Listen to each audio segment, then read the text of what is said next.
دفعہ ہدیہ درود پیش کیجیے۔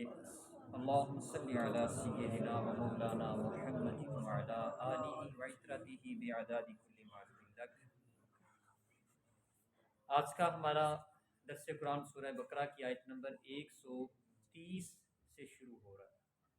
اس میں اللہ رب العزت فرماتے ہیں وَمَن يَرْغَبُ عَن مِّلَّةِ إِبْرَاهِيمَ إِلَّا مَن سَفِهَ نَفْسَهُ، اور حضرت ابراہیم علیہ السلام کی ملت سے کون منہ پھیرے گا؟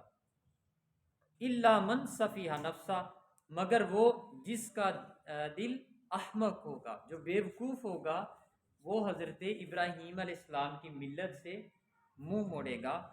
وَلَقَدِ اسْتَفَيْنَاهُ فِي الدُّنْيَا، اور بے شک ضرور ہم نے دنیا میں اسے چن لیا۔ وَإِنَّهُ فِي الْآخِرَةِ لَمِنَ الصَّالِحِينَ، اور بے شک وہ آخرت میں ہمارے خاص قرب کے قابل ہوں گے۔ ملت کسے کہتے ہیں؟ ملت سے مراد جتنے بھی انبیاء کرام علیہ السلام تشریف لے کر آئے، جو ان کے عقائد تھے، عقائد، ان سب کو ملت کہا جاتا ہے۔ تو حضرت ابراہیم علیہ السلام آپ کو ملت ابراہیمی سے یاد کیا جاتا ہے۔ بندہ پروردگارم امت احمد نبی، دوست دار چار یارم تابع اولاد علی، دوست دار چار یارم تابع اولاد علی، ملت حضرت خلیل خاک پائے غوث اعظم زیر سایہ ہر ولی۔ تو یہ ملت حضرت خلیل یعنی حضرت ابراہیم علیہ السلام کی ملت پر ہم بھی ہیں، ہم بھی حضرت ابراہیم علیہ السلام کی ملت پر ہیں۔ تو جو انبیاء کرام نے عقائد بیان کیے ان کو ہم ملت کہتے ہیں۔ اذ قال له ربه اسلم، جبکہ اس کے رب نے فرمایا اسلم، گردن جھکاؤ، یعنی کہ اپنا رب کے بارگاہ میں اپنے سر کو جھکا دو۔ قال اسلمت لرب العالمین، تو اس نے کہا کہ میں نے گردن جھکائی اس رب کے سامنے جو تمام جہانوں کا پالنے والا ہے۔ وَوَصَّى بِهَا إِبْرَاهِيمُ بَنِيهِ وَيَعْقُوبُ، اور وصیت فرمائی حضرت ابراہیم علیہ السلام نے اپنے بیٹے حضرت یعقوب سے، یا بنیا، اے بیٹے، ان اللہ اصطفیٰ لکم الدین، بے شک اللہ نے یہ دین تمہارے واسطے، تمہارے لیے چن لیا ہے۔ فلا تموتن الا وانتم مسلمون، تو تم نہ مرنا، لا تموتن، نہ مرنا، الا وانتم مسلمون، مگر اس حالت میں کہ تم مسلمان تھے، یعنی تمہیں موت آئے۔ یہ حضرت ابراہیم علیہ السلام اپنے بیٹے سے فرما رہے ہیں کہ تمہیں اس حالت میں موت آنی چاہیے کہ تم مسلمان تھے، یعنی اللہ رب العزت کو ماننے والے تھے۔ ام کنتم شہداء اذ حضر یعقوب الموت، بلکہ تم میں کہ خود موجود تھے، کیا تم خود موجود تھے؟ اذا حضر یعقوب الموت، جب یعقوب علیہ السلام کو موت آئی۔ اذ قال لبنیہ، جب وہ اپنے بیٹے سے وصیت کر رہے تھے، اپنے بیٹوں سے یہ انہوں نے فرمایا تھا، ما تعبدون من بعدی، میرے بعد تم کسی اللہ کے علاوہ کسی اور کی عبادت مت کرنا۔ یہاں سے اس کا آیت کا شان نزول یہ ہے کہ یہودیوں نے یہ کہا کہ حضرت یعقوب علیہ السلام آپ اس مذہب پر تھے جو جس مذہب پر بہکے ہوئے یہودی تھے، یعنی جو یہودی بہک گئے تھے، جو ٹریک سے اتر گئے تھے۔ انہوں نے کہا کہ حضرت یعقوب علیہ السلام اور حضرت ابراہیم علیہ السلام ہمارے مذہب پر تھے۔ تو یہ آیت نازل ہوئی، ام کنتم شہداء، کیا تم اس وقت موجود تھے؟ اذا حضر یعقوب الموت، جب حضرت یعقوب علیہ السلام کو موت آ رہی تھی۔ اذ قال لبنیہ، تو انہوں نے اپنے بیٹوں سے یہ کہا تھا، ما تعبدون من بعدی، کہ میرے بعد اللہ کے سوا کسی کی عبادت مت کرنا۔ یعنی وہ تو اللہ رب العزت کو پکارنے والے تھے، اس کے سامنے جھکنے والے تھے، لیکن ان یہودیوں کے اندر بت پرستی بھی آ گئی تھی۔ یہ نہ صرف اب کافر تھے بلکہ مشرک بھی ہو گئے تھے ساتھ میں۔ قالوا نعبد الہک و الہ آبائک ابراہیم و اسماعیل و اسحاق، قالوا نعبد، تو بیٹے بولے، حضرت یعقوب علیہ السلام کے بیٹے، انہوں نے کہا، بیٹوں نے، نعبد الہک، ہم عبادت کریں گے آپ کے رب کی، و الہ آبائک، اور عبادت کریں گے اپنے آبا کے رب کی۔ آبا سے مراد کون ہے؟ ابراہیم و اسماعیل و اسحاق، یعنی جو رب اسماعیل کا، ابراہیم کا، اسماعیل کا اور اسحاق کا تھا، ہم اسی کی ہی عبادت کریں گے۔ الہ واحد، اسی ایک الہ کے سامنے ہم جھکیں گے۔ وَنَحْنُ لَهُ مُسْلِمُونَ، اور ہم مسلمان ہی رہیں گے، یعنی اللہ رب العزت کے سامنے جھکنے والے۔ مسلمان کا معنی یہ ہے جھک جانا، تسلیم سے ہی بنا نا، قبول کر لینے والا۔ تو اللہ کے سامنے ہم جھکتے رہیں گے۔ تِلْكَ أُمَّةٌ قَدْ خَلَتْ لَهَا مَا كَسَبَتْ وَلَكُمْ مَا كَسَبْتُمْ وَلَا تُسْأَلُونَ عَمَّا كَانُوا يَعْمَلُونَ۔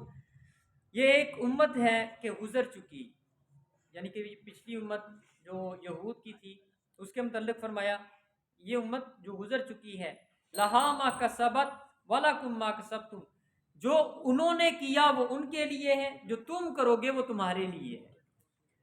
ولا تسألون عما كانوا يعملون، اور جو تم کرو گے تم سے سوال نہیں کیا جائے گا۔ ولا تسألون، تم سے یہ نہیں پوچھا جائے گا، عما كانوا يعملون، ان کے کاموں کا کہ انہوں نے کس کی پرستش کی تھی، یعنی پچھلی قوم کے حوالے سے تم سے سوال نہیں کیا جائے گا۔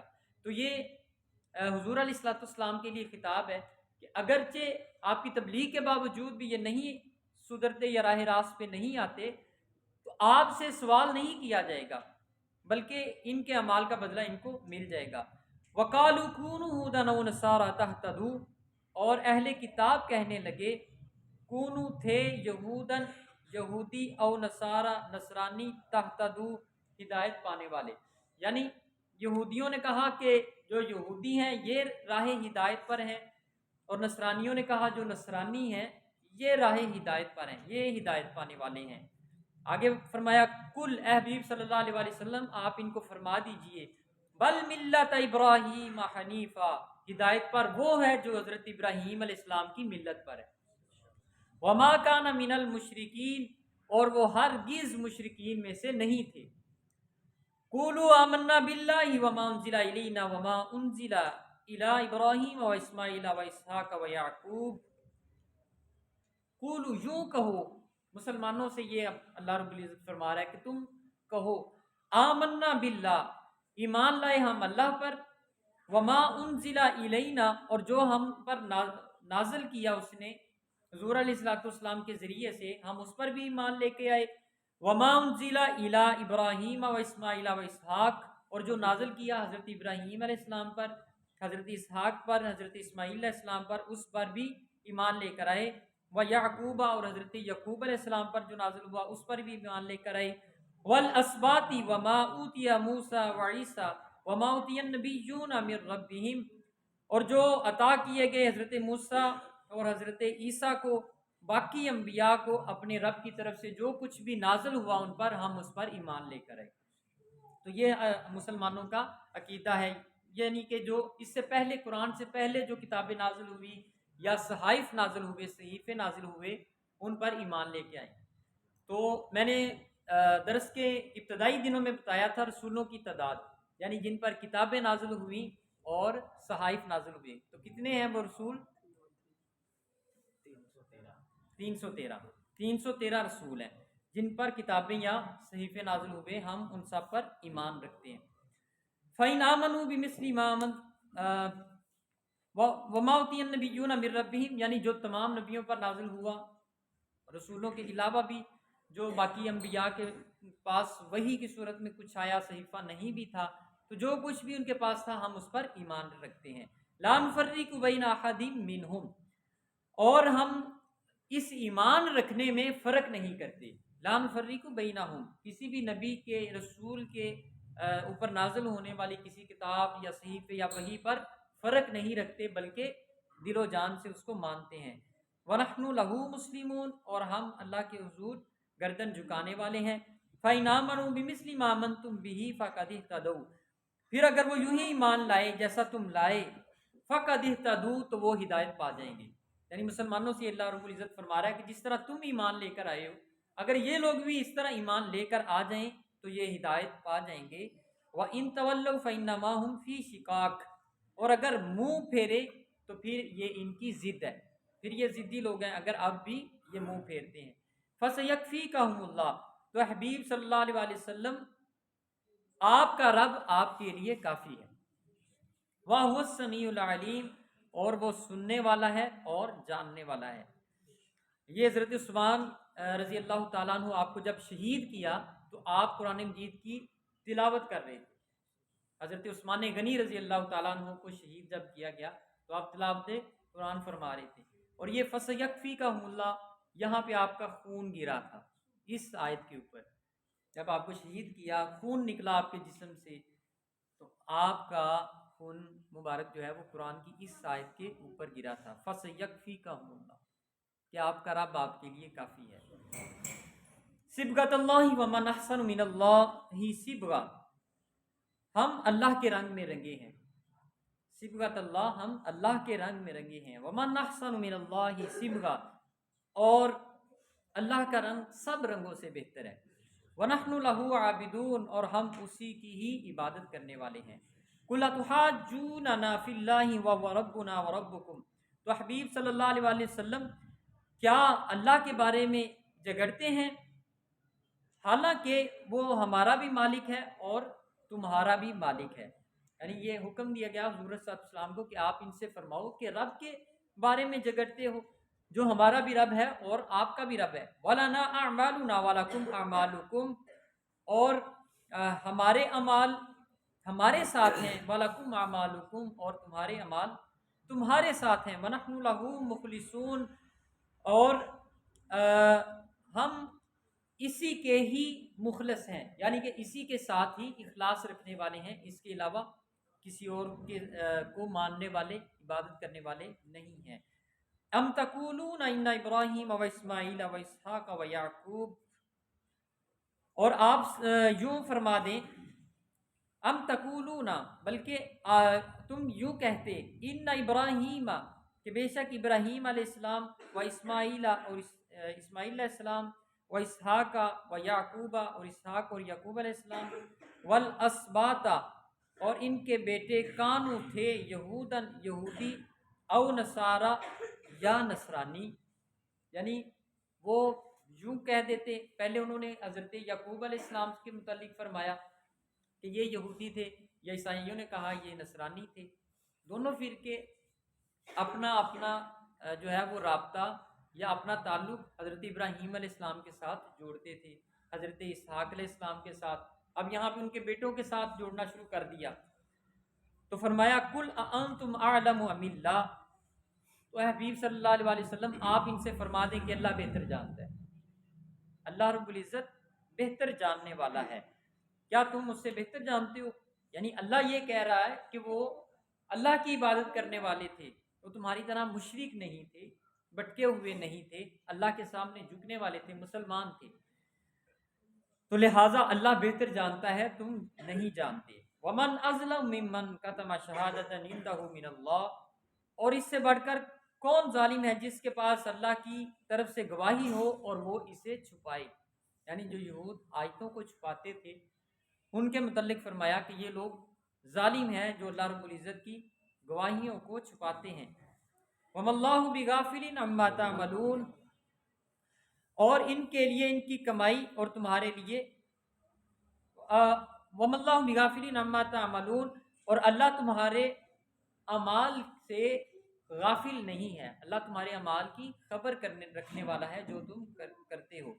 تِلْكَ أُمَّةٌ قَدْ خَلَتْ لَهَا مَا كَسَبَتْ وَلَكُمْ مَا كَسَبْتُمْ، اور ایک گروہ ہے کہ گزر گیا، ان کے لیے ان کی کمائی ہے۔ یہ دوبارہ آیت آ رہی ہے، پہلے بھی یہ آیت گزر گئی کہ جو گزر گئے ان کے لیے ان کی کمائی تھی جو وہ کر کے چلے گئے، وَلَكُمْ مَا كَسَبْتُمْ، تمہارے لیے تمہاری کمائی ہوگی جو تم کرو گے، وَلَا تُسْأَلُونَ عَمَّا كَانُوا يَعْمَلُونَ، اور ان کے کاموں کی تم سے پوچھ گچھ نہ ہوگی۔ تو اس کا خلاصہ یہ ہے کہ اس میں اللہ رب العزت نے جو یہود و نصارہ یہ کہتے تھے کہ حضرت ابراہیم علیہ السلام اس عقیدے پر تھے جس پر ہم ہیں، تو ان کا رد کیا، یہودیوں کا بھی اور نصرانیوں کا بھی، اور یہ کہا کہ ابراہیم، اسماعیل علیہ السلام، اسحاق علیہ السلام اور ان کی جو ذریت تھی وہ اللہ رب العزت کو ماننے والے تھے، تو تم جو لوگو تم اہل کتاب تھے کچھ جو صاحب ایمان رہے، لیکن کچھ ان میں مشرک بھی ہو گئے، تو ان کا رد کیا کہ وہ تمہاری طرح کا عقیدہ رکھنے والے ہرگز نہیں تھے۔ پھر حضور علیہ الصلوۃ والسلام کو اللہ رب العزت کی طرف سے حوصلہ دیا گیا کہ آپ ان کے اعمال کی وجہ سے پریشان نہ ہوئیے۔ یہ اللہ رب العزت اپنے حبیب علیہ الصلوۃ والسلام سے محبت فرما رہے کہ آپ نے ان کے اعمال کی وجہ سے پریشان نہیں ہونا، یہ جو کرتے ہیں اس کی پوچھ گچھ آپ سے نہیں ہوگی، یعنی آپ کے جو فرائض منصبی ہیں وہ آپ ادا کر چکے، اب جو پچھلے لوگوں نے کیا وہ ان کے لیے تھا، جو یہ کریں گے وہ ان کے لیے ہوگا، یعنی جو امت کرے گی، امت محمدیہ جو کریں گی وہ ہمارے لیے ہے، جو ہم کر رہے ہیں ہمارے اعمال ہمارے لیے ہیں، جو پچھلی امت کر گئی حضور علیہ الصلوۃ والسلام اس سے بری و ذمہ ہے، یعنی حضور علیہ الصلوۃ والسلام سے کسی کے لیے پوچھ گچھ نہیں ہوگی۔ یہ سورۃ الشعراء اس کی آیت نمبر 3 میں اللہ رب العزت فرماتے ہیں لعلک باخع نفسک الا یکونوا مؤمنین، یہ حضور علیہ الصلوۃ والسلام کو دلاسا دیا یہاں بھی اللہ رب العزت نے، کتنا میٹھا اور نرالا انداز ہے۔ لعلک باخع نفسک، آپ اپنی جان پر رحم کیجئے، آپ اپنی جان پر، کیا آپ کا دل پگھل جائے گا؟ لعلک باخع نفسک، کیا آپ کا دل پگھل جائے گا اگر یہ لوگ ایمان کو قبول نہیں کر رہے، یا یہ لوگ آپ پر ایمان نہیں لے کے آ رہے؟ اللہ یکونوا مؤمنین، وہ ایمان نہیں لے کے آ رہے، تو اے حبیب صلی اللہ علیہ وسلم اس میں آپ بری ذمہ ہو گئے ہیں، تو آپ اس کی شدت کو محسوس نہ کیا کیجیے، یعنی یہ حضور علیہ الصلوۃ والسلام ان لوگوں کی تکلیف محسوس کرتے تھے جو ایمان قبول نہیں کرتے تھے، تو اللہ رب العزت نے فرمایا کہ حبیب صلی اللہ علیہ وسلم آپ کا دل پگھل جائے گا، اتنی تکلیف محسوس نہ کریں۔ تو یہ اللہ رب العزت اپنے پیارے حبیب علیہ الصلوۃ والسلام سے اس انداز میں محبت فرماتے ہیں۔ آج کا ہمارا الحمدللہ پہلا سپارہ جو ہے وہ مکمل ہو گیا، تو دعا ہے کہ اللہ رب العزت جو کچھ بھی ہم نے اس پہلے پارے میں پڑھا سنا سمجھا، ہمیں اس پہ عمل پیرا ہونے کی توفیق عطا فرمائے، قرآن کی صحیح معنوں میں فہم عطا کرے اور اس کی تعلیمات پہ عمل پیرا ہونے کی توفیق عطا فرمائے۔